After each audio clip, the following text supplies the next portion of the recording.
Yeah. All right, we are live. There's your fingers. Welcome, everybody. We have season 4, episode 3 live tonight. We have our amazing guest, Brianna Hodges, who I am so excited for you guys all to get to know and talk to and learn from. And we have AJ Giuliani and John Spencer, authors of Empower, joining us tonight.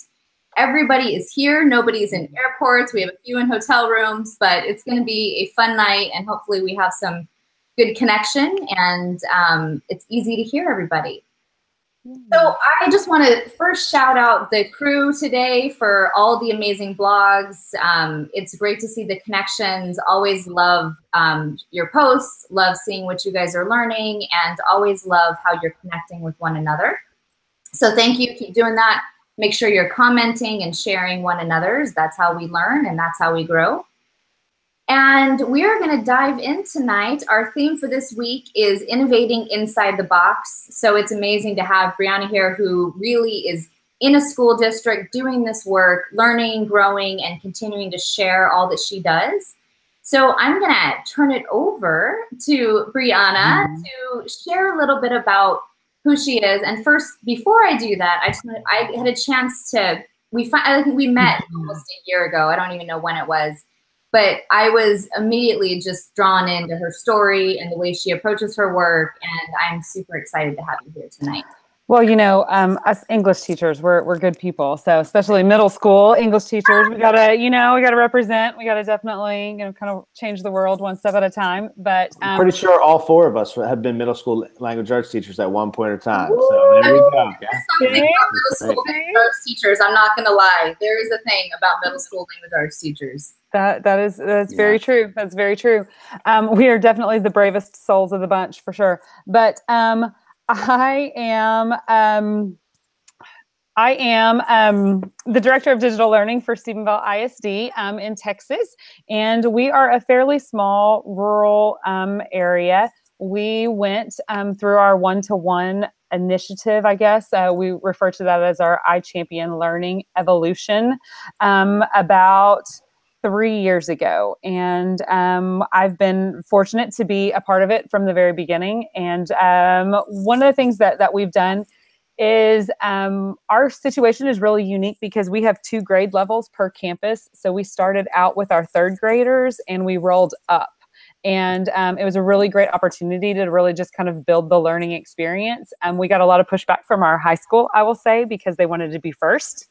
And it's been really fun because they were the kind of culmination of that. And just to kind of watch the experiences with that has been very eye-opening for both our teachers as well as our students as well as our parents. And anyhow, so it's been a really great experience. Along the way, we were really fortunate to be one of the very first cohort groups with Digital Promise, and then we're accepted into the League of Innovative Schools last year. So in addition to that, we do a lot of work with Future Ready and the Alliance for Excellent Education. And I am also honored to be one of the advisors for the instructional coach strand for Future Ready as well. So that's kind of the nutshell of what all I do. And I'm pretty big advocate for how do we maintain the pedagogical practice of what it is that we do as opposed to just being that digital learning person. I do give a lot of pushback to the title of digital learning, even though I kind of named myself whenever we developed this role. But I think that too often whenever we categorize it by that way, it gives the message that there is quote unquote real world or real learning, and then there's digital learning. And so I think the more that we can kind of encapsulate that together and look at that from that standpoint, it's a lot easier to look at it as that kind of evolution and experience of where learning is going. So there you go. Love it. Thank you. And I know that is a shift that's happening in a lot of places, or that needs to happen in a lot of places, really looking at curriculum and instruction and technology as 2 separate things rather than how they work together and support one another. So I'm going to open that question up. I'm going to leave that to John or AJ. And think about what are some ways that you guys have seen in schools connecting technology and pedagogy and really think about innovative practices in schools and districts. Want me to take it, John? Yeah, go for it. So I would say one of the cool things about my role is my role as director of tech and innovation, and so I'm kind of merging both of them, right? The instructional technology plus the Office of Teaching and Learning, and so almost everything we do in our district merges those things. Not exclusively though, because there's a lot of technology that happens without teaching and learning, and there's a lot of teaching and learning that happens without technology. So I don't think they're always merged. You know, I'm in a bidding war right now for new core switches, so that has nothing to do really with teaching and learning. But I think what's really cool about a lot of these new roles that are coming up is that it's just about the learning and the pedagogy that's happening. And you know, for years and years, you would go to tech conferences and it would be all about like sessions on tools and all those different types of things. But I've seen this growing trend, whether I'm in my own district or in other districts or at conferences, that people really are talking about what's the purpose, what does it actually look like in the classroom, and what are the outcomes that we want to see from our students during these. So I know in my district, one of the big things that we do is talk about what do we want the learning to look like, and what are the outcomes for the students, and then tech and all those other things kind of come secondary to that. I think that's one thing I always want to see. I keep asking in these conferences, when are we not going to have a separate technology conference and then a separate pedagogy conference? If we expect this to change in classrooms, it has to change at the district level. It has to change at the systemic level. If we're really separating these things, instead of this is just how we learn, because this is how we live and work, then, I mean, I don't know how we expect teachers to make sense of that in the classroom when it's not something that we do on a larger level. John, what are your thoughts on that? Yeah, I agree. You know, and I really think, you know, on one hand, technology is awesome. Like we do need to be talking about like how it changes the world. We do need to be having conversations about the connective and the creative capacity of technology, because that is exciting.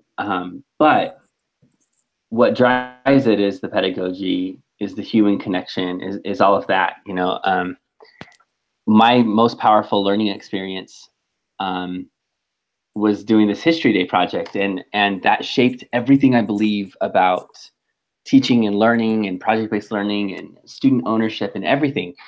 And it was on a slide, like it was a Kodak slide projector with these white slides that you had to develop at Walgreens. And like the way I edited audio was with Scotch tape and this big magnetic reel that you would like splice up with a razor.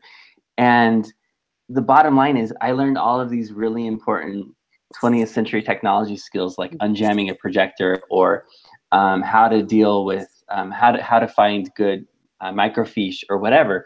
And none of those matter anymore. They're all outdated. You know, the only thing that I look at from like my childhood that's still used are those like amazing smelling markers and great pencils and all of that. Like those are still around, but all of the technology that we used was gone. But what's transferable and what's powerful and what's stayed forever has been getting to think critically, getting to be creative, getting to problem solve, all of that. And to me, that's why like when people get focused on the technology, what they're going to end up inevitably doing is getting obsessed with the novelty. And to me, like what lasts, what's timeless is the learning. Sorry, that felt. No, I think that's super important. Get off my yard! Like old curmudgeon or something. But I just pulled out, I was cleaning out my desk drawers behind me, and I just found like Kodak negatives. And my kids were like, what are those? And I started laughing, trying to explain to them, like, I used to take pictures. I used to bring them to a store. They would develop them. And like this innovation in my life was like one day. I didn't have to wait 7 days. And they were like so bored halfway through the conversation They were like, this is like, I don't even understand what you're talking about. But to your point, John, these things go away. If you get stuck on the thing instead of the process and the learning and the creativity, those will change. And it's the pace of acceleration is continuing. We will have more and more innovations and better ways of doing things. We have to focus on the creative process and how we do things to leverage the different tools that we have to our advantage. Well, and I think it's also important to leverage those different types of media that come into it, because just like there are some people who want to, truly leverage whether it's, video or video editing or different things like that. And some just want to use pen and paper and they want to tell their story through, even animations or different, just situations where it's really, one of the great things about leveraging instructional technology right now is that we can really tell the story the way that we see it in our minds instead of being kind of isolated into these very specific situations. So when we talk about like student ownership and all of those, is how can we differentiate to allow for choice to best represent that student and that learner outside of just saying like, hey, I want everybody to create a PowerPoint. It's going to have 5 slides. You need to have your title slide here. You need to have this, font size or whatever, and really kind of limit those choices in there. Yeah, John, I think you are like my favorite like artist in sketch. The things you can put together in a video are absolutely amazing. I often have ideas and I'm like, oh, could John put that in a video? But, like, I think of like the creativity that you have, but how that could be limited by saying you have to do it a certain way. Mm-hmm. And yeah.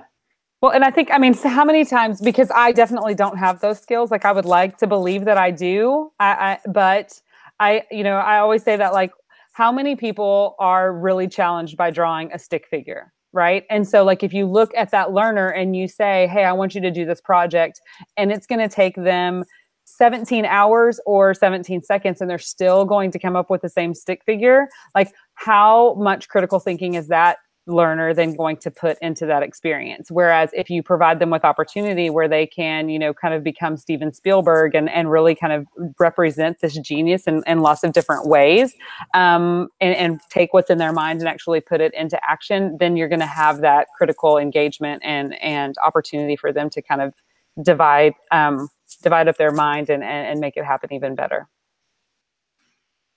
I'm going to jump into a question that I have because this week is focused on innovating inside the box. So I'm going to ask AJ, as Director of Innovation, what is its actual title? Yeah, Tech and Innovation. Tech and Innovation. All right, that fits. So I'm wondering, like, you've seen a lot of change in your school district. You've talked about a lot of change in schools. What are some of the most innovative practices that you're seeing that are really changing how we learn in schools, how we teach in schools, that like, given the constraints that exist, are really happening and people are actually making those changes? Yeah, so I work in a real public school district, right? So in the state of Pennsylvania that has Common Core standards and all that kind of stuff, with a budget that every year we're trying to raise taxes. So I think, and John just wrote a post about this, which was kids need to do real projects. And I think that's the biggest piece that I'm seeing, which is the learning is becoming so much more authentic. So whether that is students at our high school partnering with Fox Chase Cancer Center to start a Genetics of Cancer class, or partnering with Drexel University to go down and work on real cadavers while they're in high school instead of paying 6 years tuition to figure out if they want to be in medical school and work on dead people.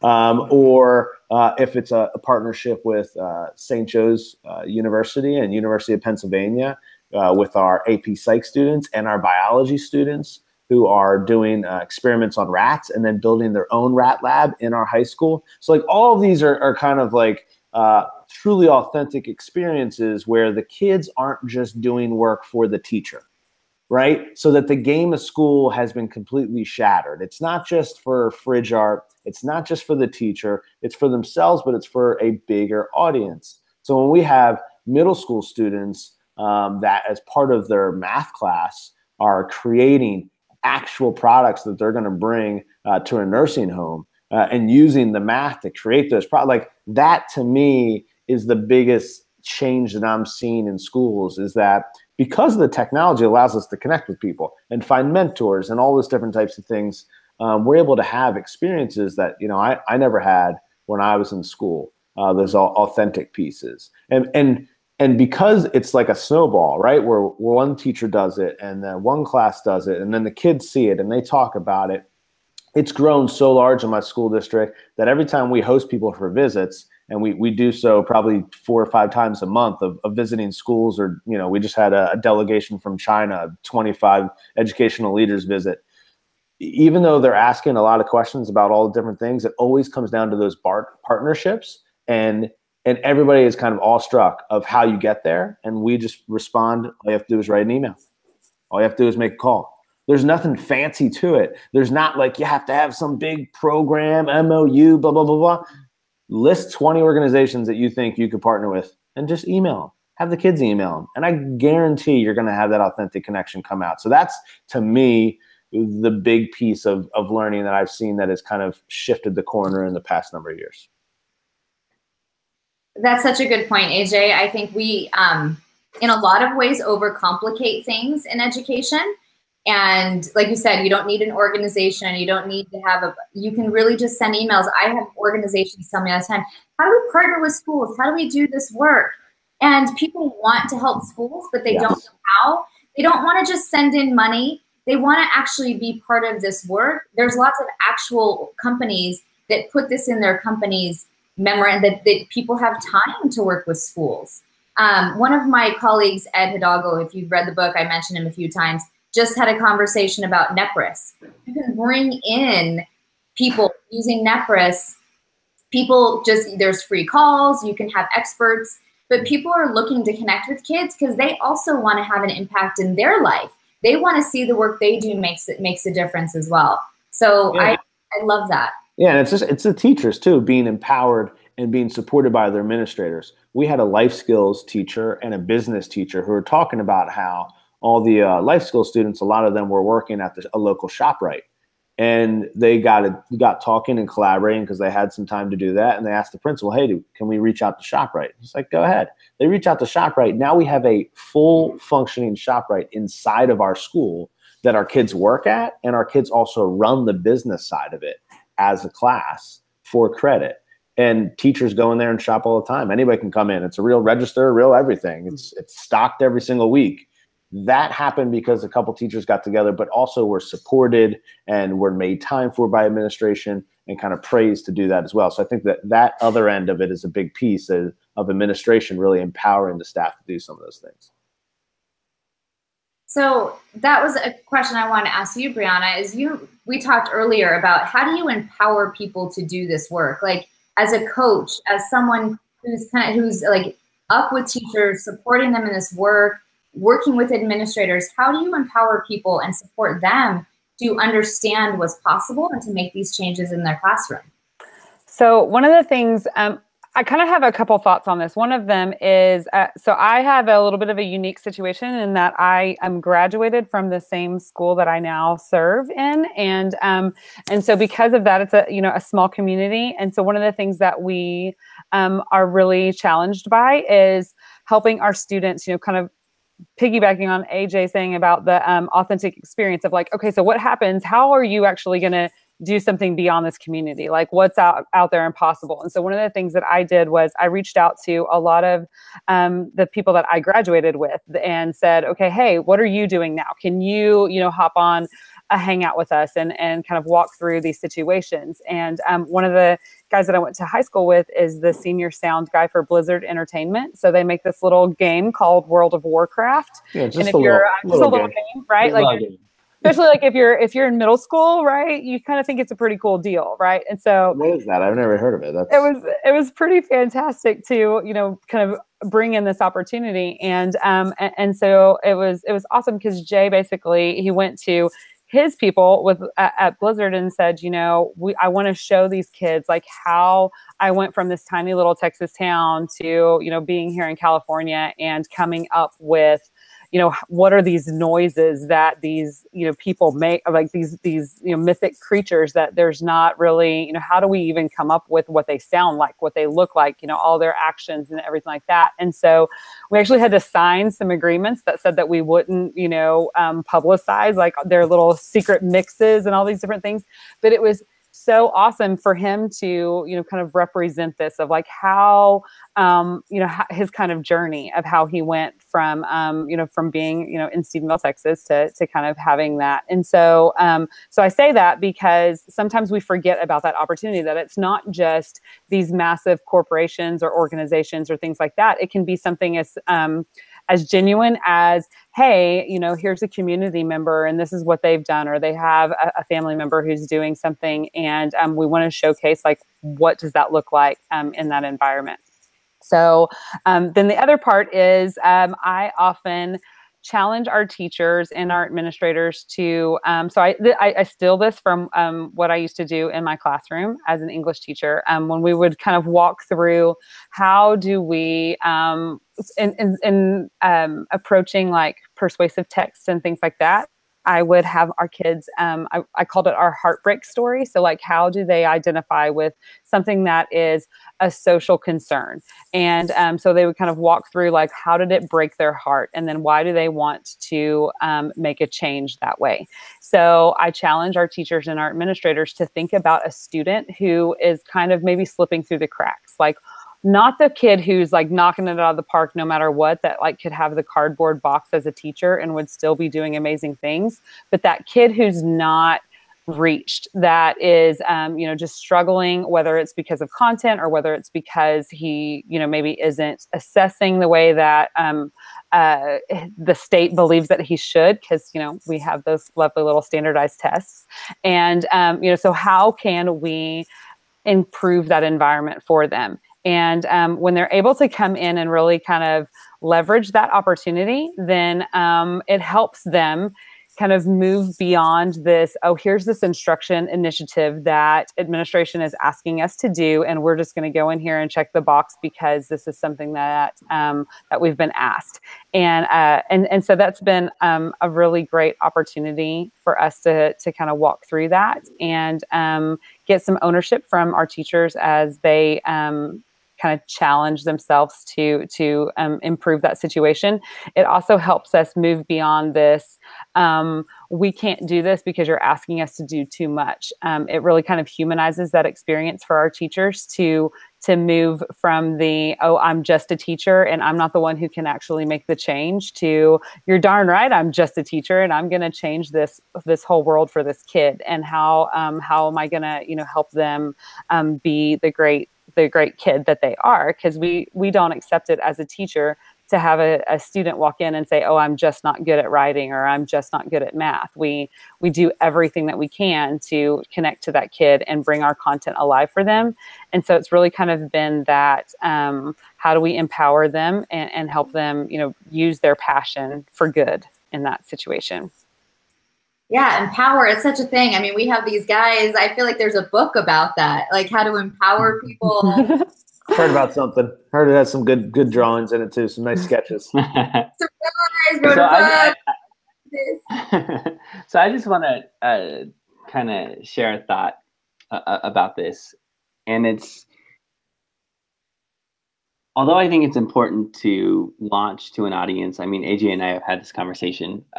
We obviously wrote Launch, right? And although it's cool to have, community partners and all of that, I think that one of the coolest things I see happening is teachers taking creative risks that don't lead to projects that would necessarily be shared at a conference or in a keynote or anything, and they don't seem like a big deal to the rest of the world necessarily, but they're a big deal to the kids in the room. And they're not happening every so often. They're happening all the time. And so to me, like when I think of like amazing things I see happening all the time in schools, I'm thinking like on this topic of think inside the box, right? Like it's the number of teachers who are doing cardboard challenges and kids are like actually prototyping stuff every day.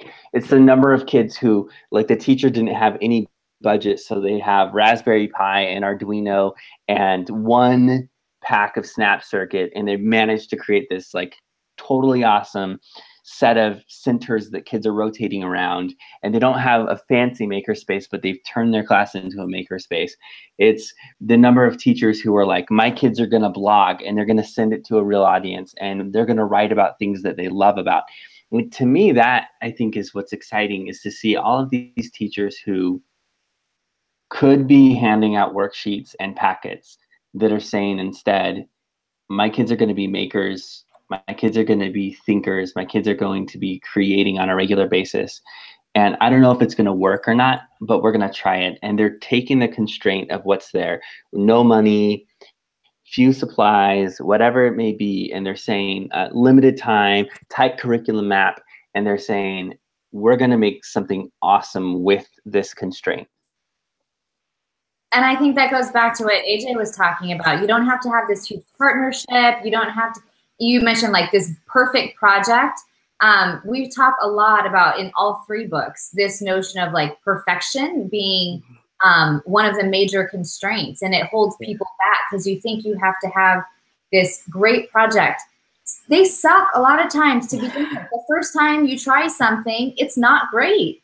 You know, like having the first draft of a lot of things is not great. The first attempt, and I think that, you know, that's what I try and challenge a lot, to share this process, because the first time you put something out there, it's a first draft.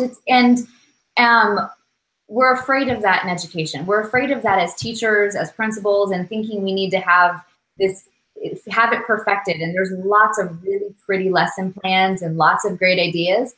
And then you go and meet the kids and things are not the same, you know? And so, John, this is actually a question I have for you too. Like, you're working with pre-service teachers.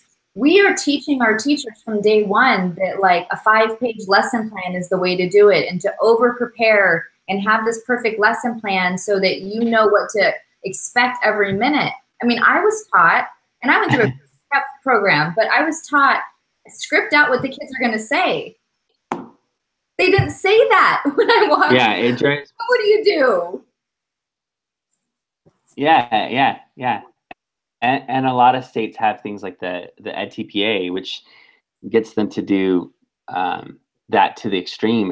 And you know, that was, I guess, sort of a topic that we got into last week that I loved, was this whole idea of like, can you do a great job and still take care of yourself and work few hours and stuff? And I would say, like, decide where you're going to cut corners, because you're going to need to cut corners to do things well. And to me, like the cutting corners was, I'm not going to have hyper detailed scripted lesson plans, because in the end, you're going to be calling audibles all the time.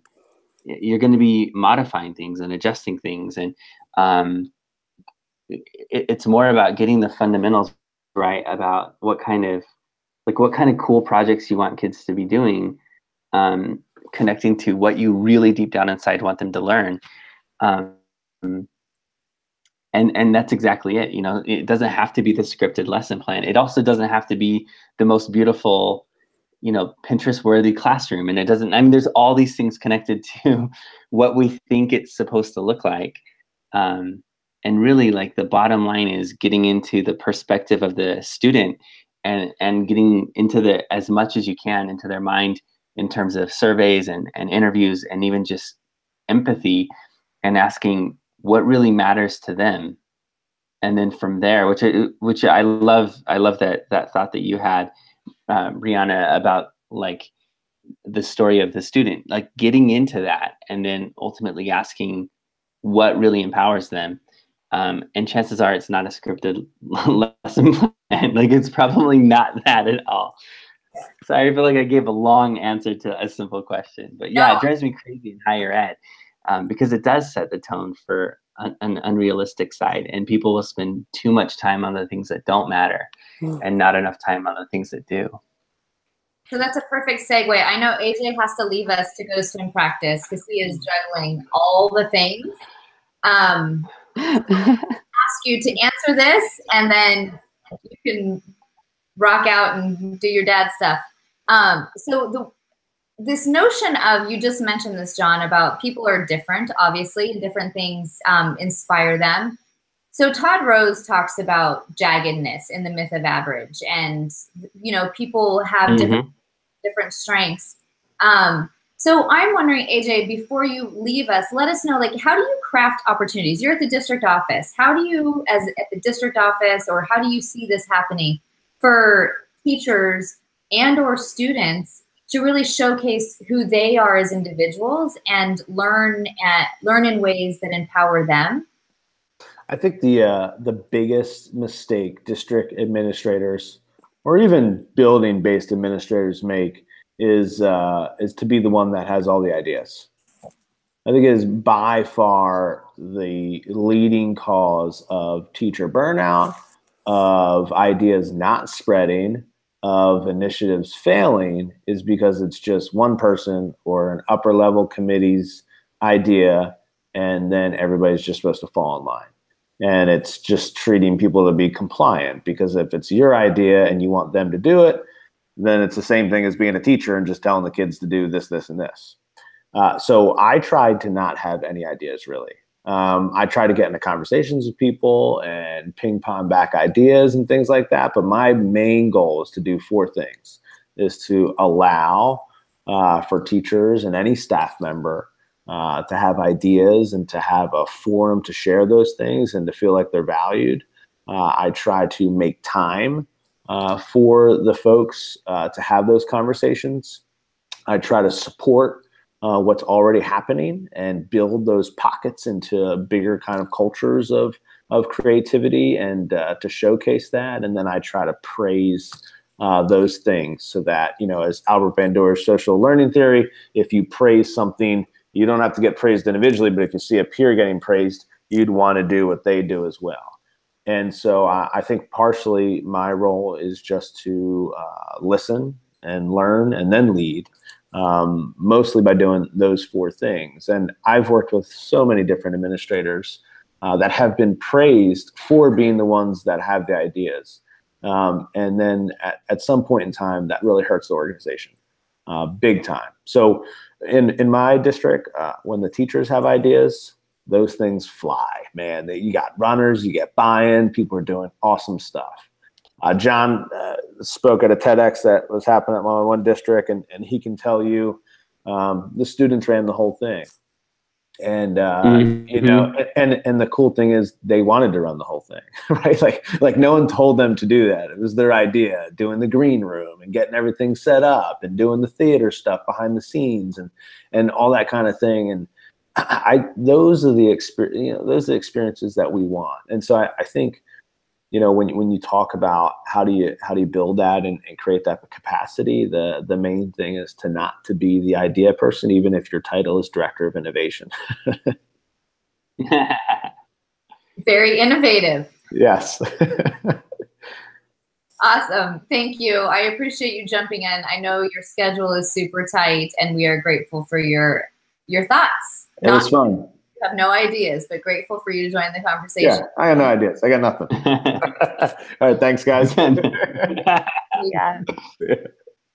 Brianna, I'm going to throw that same question to you, being in a district too, and you're in a similar role as AJ. So how do you support people to create those experiences for them, and how do you support them to do that for the students in their classrooms? I think, I think one of the things, I'm a big proponent that, and I know that there's people have definitive ideas on this as well, but I think that sometimes we box ourselves in by saying that children and adults learn differently. I definitely do not subscribe to that way of thinking. I think that what separates us is our lens of experience. And obviously there are many adults who don't have some of the same experiences that young children have because of just circumstances and things like that, and vice versa. But I think that one of the things that all of us have kids on the call. And I think that, you think about your own children when they're coming to you with excitement in their voice and they're so jazzed about telling you this thing that they came up with. You would never look at your kid and go, oh gosh, that's so 10 years ago. Why did you just now come up with this? I mean, where have you been? But we have a tendency as adults to treat other adults that way. And so I'm in Jersey right now working with the district, and one of the conversations that came up today was how, especially in these digital learning, ed tech, innovative roles, that we in coaching experiences want to tell other people like the newest, coolest thing ever, because we put a lot of pressure on ourselves to kind of come up with those things. And so it's kind of like how we show what we know, but then what does that communicate to our teachers? Like if they're already nervous about being able to keep up with this technology, and then we in our roles are, saying, oh yeah, but then you could also do this, and you could also do this, and you could also do this, and you kind of overwhelm them. Are you kind of communicating that idea of, if you're not at this level, then you're not able to compete and play? And so I guess kind of where I'm going with that is, I think it's really, really important for us to support and praise everyone at the level that they're at. And if they're willing to jump in and they're willing to try something, then, being supportive of that and that experience, and not, kind of casting them out because it wasn't according to the innovative plan that we developed as a district. Some of us come to terms a little bit at different times than others do.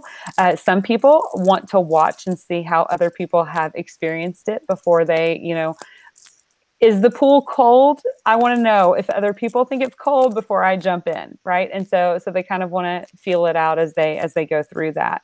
But I think that that's been one of our big pieces as well in the district is just, checking that out. I guess the last part that I'm going to say on that is I feel like sometimes the educational industry's love of the term best practices sometimes can kind of stifle us in that experience as well.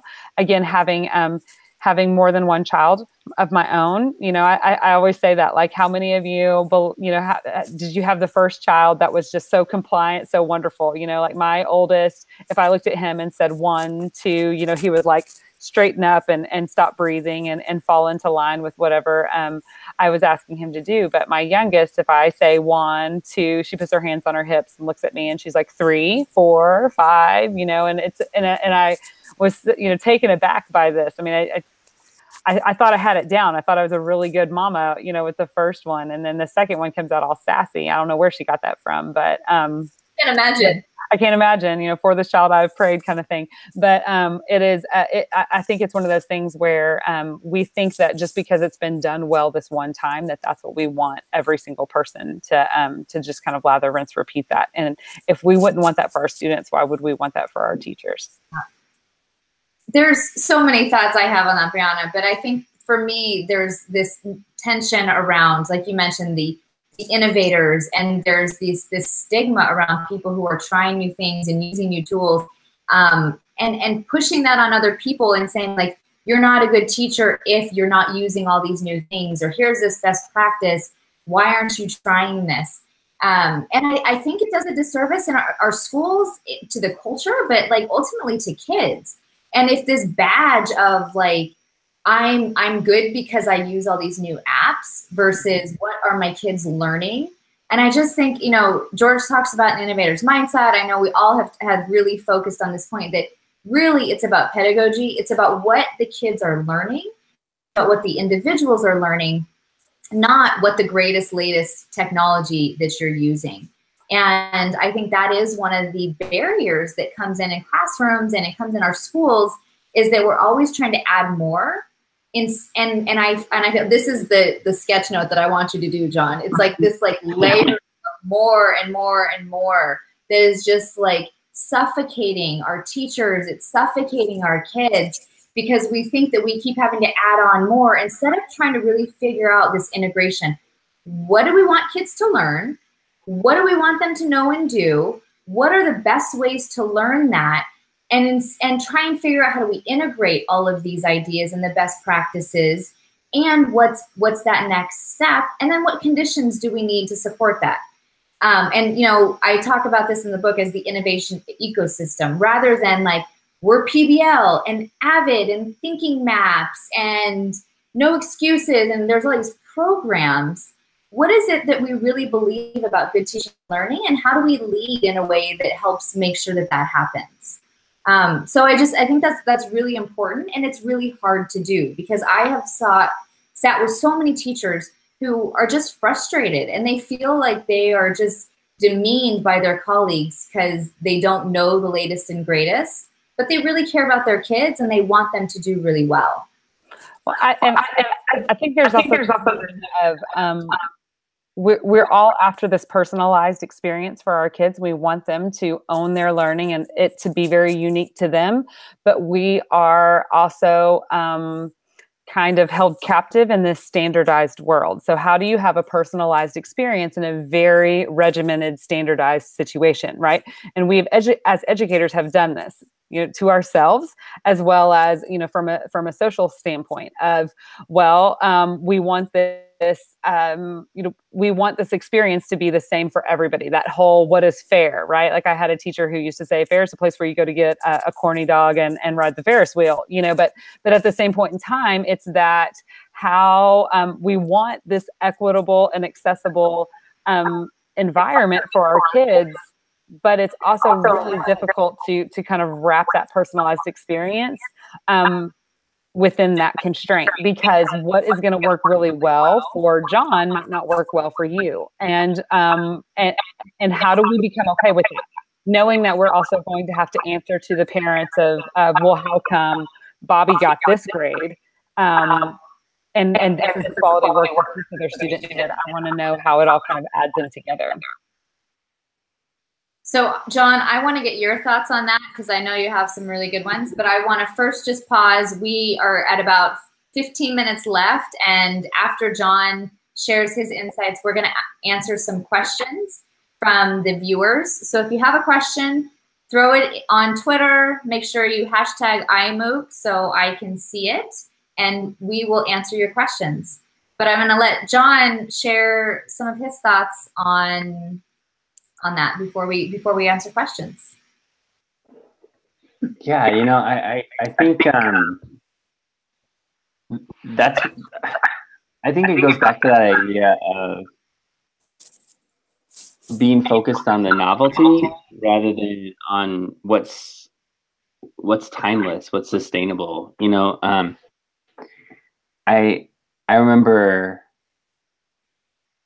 when I taught self-contained, and you know, they wanted we had really high reading scores, and so the district was, you know, asking about like let's talk about the strategies being used and this and that, and I was regularly being told there's a new term for it, right? Like, well, I was like, well, all of my students really know the objective. You mean the learning target? Okay, all right. Well, they're learning targets now. Okay, whatever. In the course of this conversation.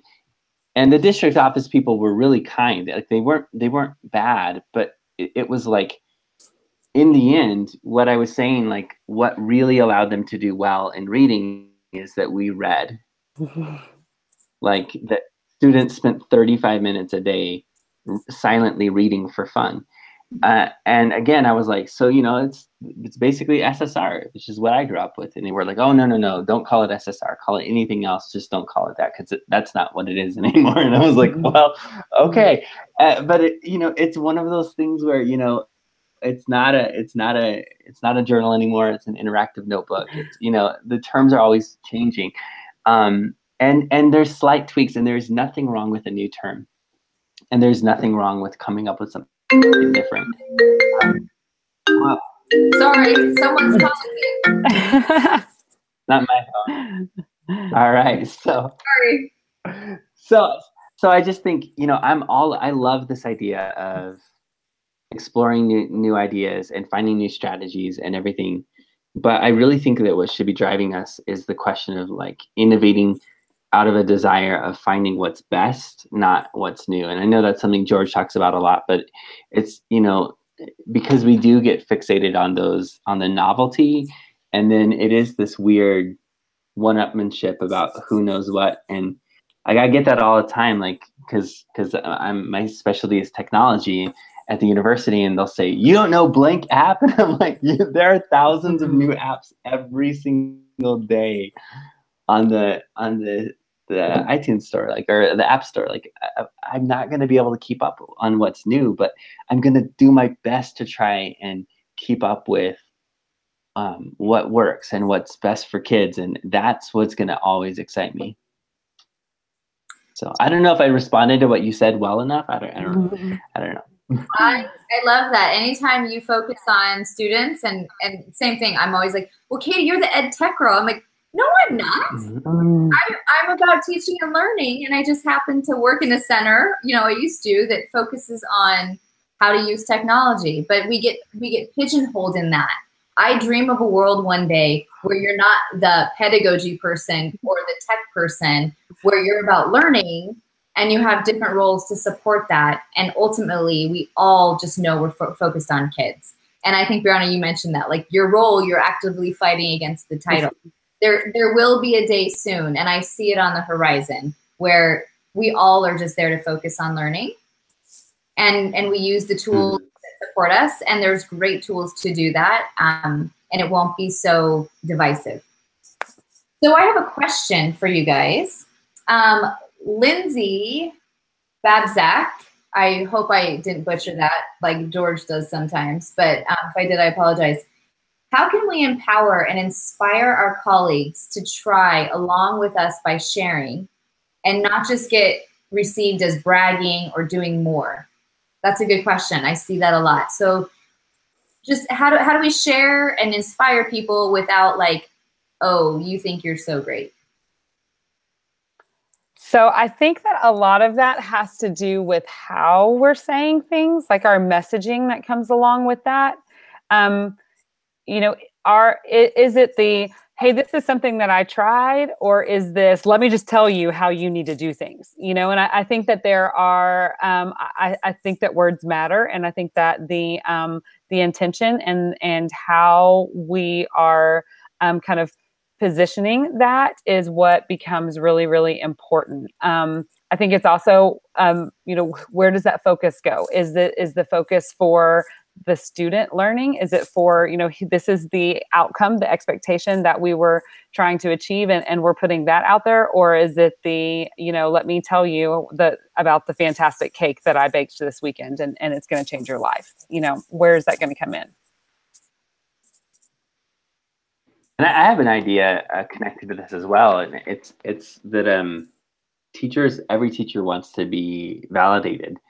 And I remember when we were, the district had some really good initiatives when I was a teacher, and they wanted to get teachers on board. And at the site-based level, they wanted us to do some professional development. And I was excited about these changes, but I also knew, just because it was new, there would be resistance. And what happened was, it was grassroots. It started at the bottom, and a lot of people were doing cool stuff at the bottom, and it kind of like moved its way up to the top. But then there were people that didn't want that at the top or at the bottom, you know, and they were just negative about it. They didn't want to hear the stories, whatever.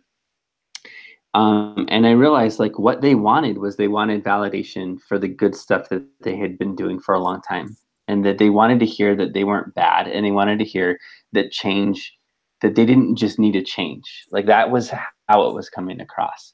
And, you know, to someone who's been doing like really cool, say, writer's workshop stuff, to be told, hey, you should try out this, you know, having student choice and having blogging, and or, you know, and that's a bad example. It was really connected to kind of something different. I'm trying to be careful with what I'm saying, but the bottom line is, they were doing really cool stuff, and they needed that to be validated, and it wasn't validated first before they were asked to change. And then the second piece is, in order to get people who would be reluctant about that, and who would just view it as boasting or whatever, they needed to have their expertise validated as well. So not just being told that they're good, but they wanted their opinion to matter. And so I remember with us, we took the 3 most reluctant teachers who were all actually good teachers, and we brought them on board to be part of the 5 teachers leading training. And I said, you are an expert in these things, and I want you to give feedback so we don't screw up what's already working. And they were like the guardians of what's already working. And oddly enough, that was enough to like steer it toward the direction of something positive. And it wasn't manipulative. It wasn't like, oh, we're going to pull you in to get you on board. It was like, no, that you need to be validated for years of what you've done. That was awesome. And so I think that's a part of it too. Like we need to be building on the strengths of the good things that teachers have already been doing. Yeah, I think, John, there's a lot of this notion that like new is just like always adding more, instead of like, there are some really amazing practices. And I think you brought this up last week. Like John Dewey's been writing about this stuff for a long time. We have a lot of people talking about like authentic project-based learning, like real world stuff. This is not a new notion, but it hasn't not necessarily fit perfectly in this box of standardization that has become more common with a lot of our testing and school reforms. So we really want to honor and make sure that we see the pedagogy, and we talked about that at the beginning of this episode, is what is the type of teaching and learning we want to see in classrooms, and then how do you leverage the resources and tools that exist today that didn't necessarily exist 20 years ago, so that we can make sure we're connecting and evolving, but not necessarily ditching things that have worked for learners. Which brings Oh, do you have a comment on that? No, I'm just saying, yeah. Yay! So this Yay! Amen. Spirit fingers, where are your spirit fingers? Come on. The final question. This is a good one from Amy McMillan. And I know everyone's thinking it, everyone's asking. How do we innovate when teachers are also under pressure to raise test scores? You knew that was coming. And close the achievement gap. It seems like the standardized state tests are the opposite of innovative. Test prep is alive and well. So I'll take a stab at this one. So I was an athletic coach before I was an academic coach.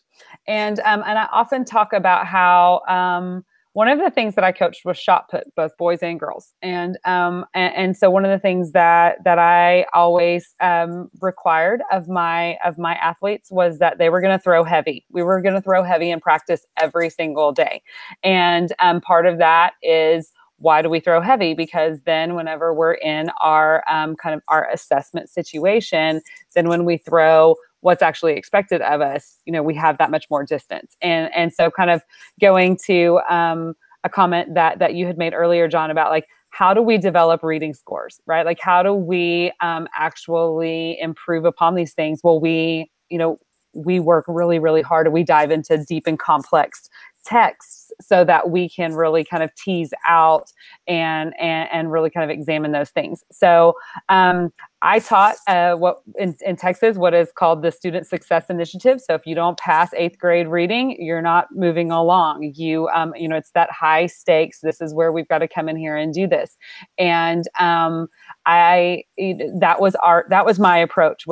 I want for my students, whenever they take the assessment, to go, man, that was super easy. That was not the measurement of my understanding. That was, this opportunity for me to really kind of showcase that, hey, I do know what I'm talking about, and coming in there. I think that where that gets really complicated is if we see that assessment as the end all be all of what it is. The other thing that I see on that is that, oftentimes we take a comment that can be brought to somebody's attention over like, well, why are you doing that way, as kind of this defensive comment. As a teacher, you should be able to justify, like, why am I doing 25 minutes of silent sustained reading? Like, this is why.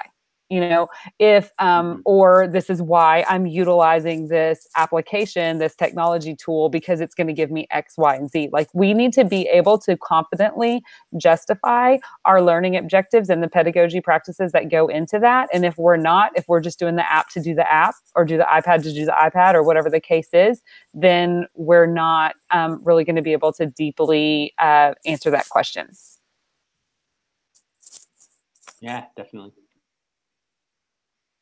So I'll jump in on that. And there's lots of language arts stories here as middle school teachers. But one of the things that we did when I was the coach at our 7th and 8th grade middle school, I walked through classrooms and the tests were alive and well. And, you know, we were in full takeover mode. We were a low performing school, and we were already being taken over by this big company.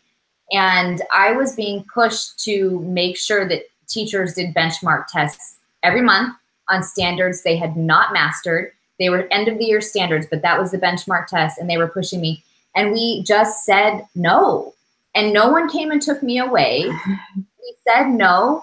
But what we did is we focused on what we wanted students to do. And to John's point, we took away the Basel reader and making sure every kid read the Outsiders. Great book. But I walked into classrooms and kids had their hoodies on, they were sleeping, and they were listening to the teacher read the Outsiders, and they were like popcorn calling. That wasn't teaching, that wasn't learning, and that wasn't reading. So we ended up giving kids choice in what they were reading, spending time actually reading, and then teaching them strategies of how to engage with text and how to think about text and how to talk about text and how to write about it.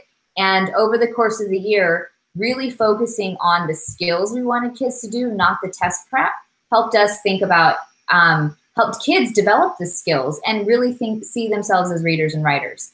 And although this isn't the end goal, at the end of the year, we doubled our test scores. So we didn't just meet the benchmark, we doubled our test scores, and kids went from 30% proficient to 60% proficient because kids were learning how to read and write. And by the time the test came, they were prepared for that.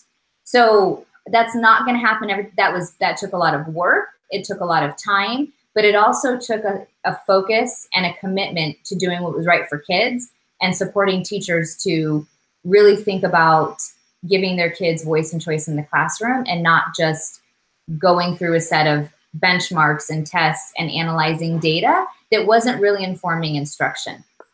I would like to kind of go back to John's statement of validating teachers. I think it's also important that we validate students in those ways, because I think oftentimes whenever we look at those benchmark assessments or those standardized assessments, what does that feedback look like for the student that comes in if it's just the score and it's not an explanation of, you know, where this is? Like to your point, Katie, of you know, we're assessing a standard that hasn't even been, you know, introduced to them yet. Of course, they're not going to do well on it. Well, you know, how does that feedback look for them so that then they can kind of, you know, build upon that knowledge and come back to it? I know for our situations where we were doing assessments, oftentimes it was helping our students even understand what the question itself was actually asking so that then they could go in and analyze the text and move forward. And so, you know, again, helping the student have as positive of an experience as they could instead of just saying, nope, you got that one wrong. Sorry. Hope you do better next time. Awesome. It is 6 o'clock and we could go on forever and ever, but I'm going to ask John and then Brianna to share your final thoughts, and then we will wrap it up.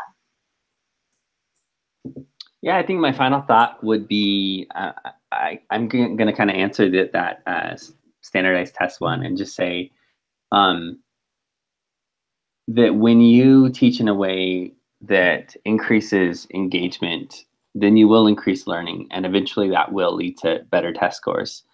At the same time, I want to be clear that I totally empathize with any teacher who has felt that pressure, and I think we all do. And it is a risk. And when you choose to be different, when you choose to take that risk and say, I'm not going to just teach to the test, you certain type of creative risk taking for your students that's transferable, right? And that to me is exciting. We know that a lot of these authentic teaching strategies lead to better test scores.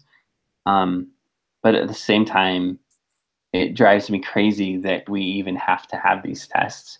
And so to everyone who's choosing to innovate in any kind of way, I would just say, like, that is so cool that you're doing that, and keep on doing it, and know that your students are watching you and that they're seeing the risks that you're taking, and that is going to have a profound effect on them.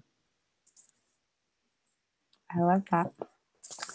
So I would say one of the things that comes to my mind on that is when we look at assessment, are we looking at one vein of assessment, or are we allowing for authentic opportunities for assessment? So I say that because, like, take, for example, your driving test, right? So you have a written assessment, but you also have a performance assessment. So are we giving our students an opportunity? Can we innovate within the box of saying, like, you know what? Yeah, you're right. Like, as a teacher, I'm not going to be able to stand up and say, yep, my kids are not going to take the state standard assessment. I'm sorry, but it's just not going to happen in this classroom. I'm not going to be able to do that. But what I can do is take that, take those standards that are being addressed through that assessment and perhaps come up with a performance-based assessment that would then allow my students to demonstrate their learning in a different way.